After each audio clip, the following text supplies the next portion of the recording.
अस्सलाम वालेकुम नाजरीन इस एपिसोड के आगाज में आप देखेंगे उस्मान साहब अपने सिपाहियों के साथ जंगल में मुसलसल आगे की जानिब बढ़ रहे होते हैं। दूसरी जानिब अस्मा ओरहान और अलाउद्दीन के कमरे में दाखिल होती है और अलाउद्दीन की तलवार उठाते हुए कहती है, मुझे अपने भाई के लिए ये करना होगा। इसी लम्हे उसे वो वक्त याद आ जाता है जब आउची ने उसे जहर देते हुए कहा था, ये जहर तुम अलाउद्दीन की तलवार पर लगाओगी, ये जहर भाई से भाई को मरवाएगा।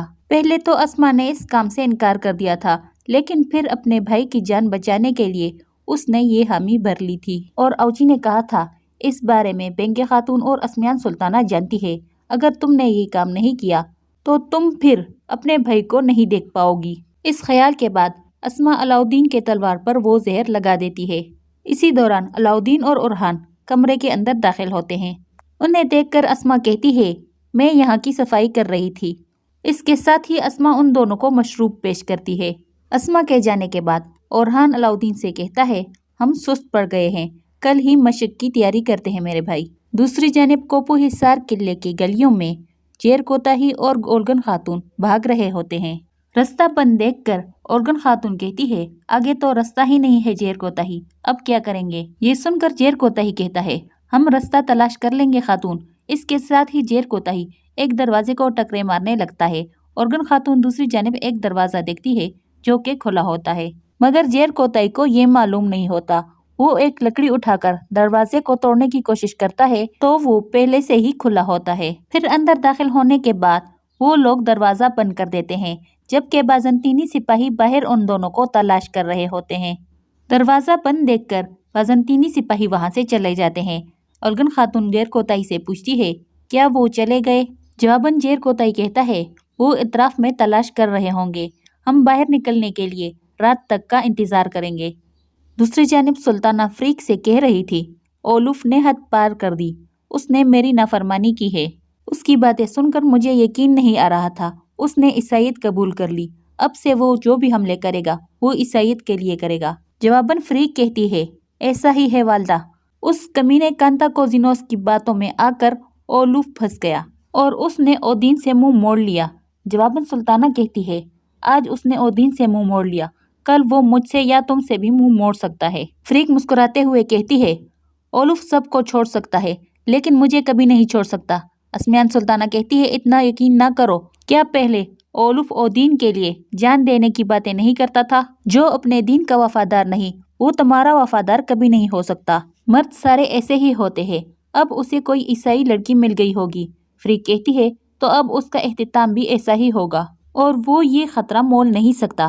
अस्मियान सुल्ताना कहती है, ओलूफ दो चेहरों वाला इंसान है।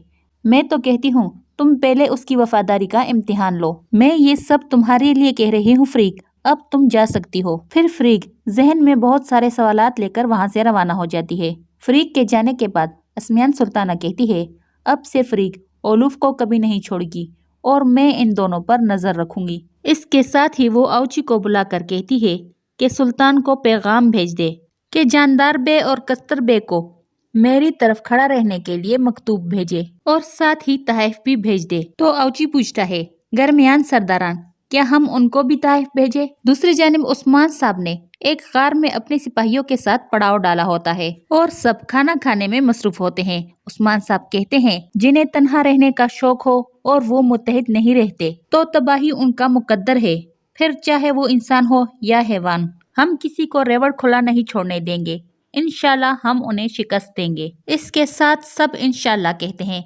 उधर इनागोल किले में ओलूफ के सामने तहफ पड़े होते हैं और ओलूफ खत लिखवाते हुए कहता है कि इन तहफ को हमारे इतिहाद की रोशनी में कबूल कर दो कमांडर नाइमान। ये तहफ आपके लिए इनागोल के अजीम कमांडर ओलूफ की तरफ से हैं। और फिर अपने सिपाहियों से कहता है, ये तहफ उठाकर जल्द अज जल्द कमांडर नाइमान तक पहुंचा दो।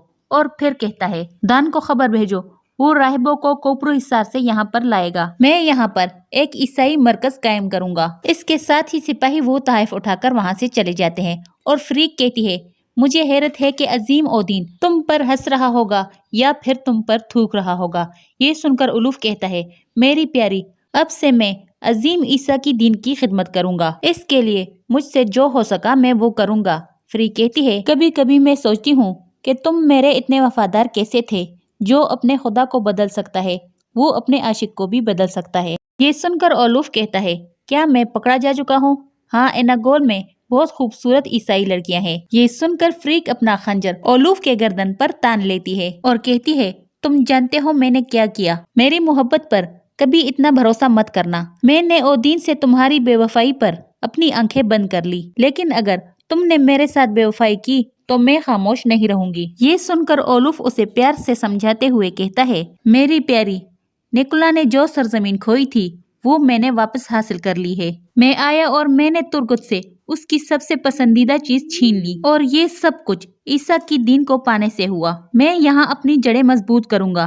तो फरीक तंजिया अंदाज में कहती है, तो तुम अपनी जड़ें मजबूत करोगे, अकेले अकेले अपनी जड़ें मजबूत करोगे, वाकई, या फिर उस खूबसूरत ईसाई लड़कियों के साथ? ये सुनकर ओलूफ उसे प्यार करते हुए कहता है, मिलकर प्यारी, मिलकर तुम्हारे साथ। बाज़ंतीनी हिमायत एक तरफ और मंगोल दूसरी तरफ, हम बढ़ेंगे, हम मिलकर आगे बढ़ेंगे मेरी प्यारी, मिलकर। दूसरी जानिब जानदार साहब की हवेली में बाइंदर उसे अस्मियान सुल्ताना के भेजे हुए तहफ पेश करता है। तहफ में चोखा देखकर सरदार कहता है, ये कफ्तान लिबास किसके लिए? तो बाइंदर कहता है, आप जैसा आदमी जो अस्मियान सुल्ताना और सुल्तान अलाउद्दीन का वफादार है, इस शानदार लिबास के मुस्तहिक आप ही है। ये सुनकर सरदार जानदार कहता है, माशाअल्लाह माशाअल्लाह, जीते रहिए।